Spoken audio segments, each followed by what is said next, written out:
Vous allez trop vite en besogne, Mathieu Croissando. Le train à couchette pour Jean Castex, c'est ce soir. On se fait une petite séance de ciné, puis après on prendra un train à Il n'est coucher. pas allé voir Adieu les cons, il est allé voir Slalom. Ouais.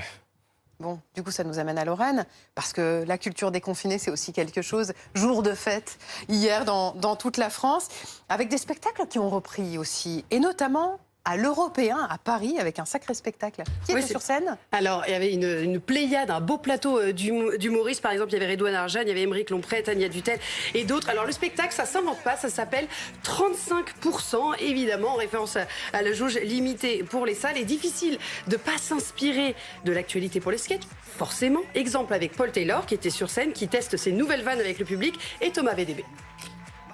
En France, 35, c'est un chiffre que vous aimez beaucoup. Là, les théâtres et les cinémas sont ouverts 35%. Vous travaillez 35 heures par semaine. Et jusqu'à maintenant, il y a eu 35 personnes vaccinées. C'est cool.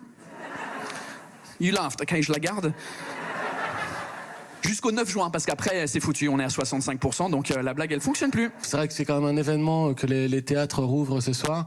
Même si j'avoue que j'étais là tout excité, puis je me suis dit, je vais regarder sur le bord de la scène. J'ai regardé Aymeric, j'ai regardé Tania, j'ai regardé Paul Taylor qui sont passés avant. Et c'est génial, hein, tu vois, mais bon, c'est vrai qu'un an de confinement m'ont fait me dire, j'aime mieux Netflix. Bon.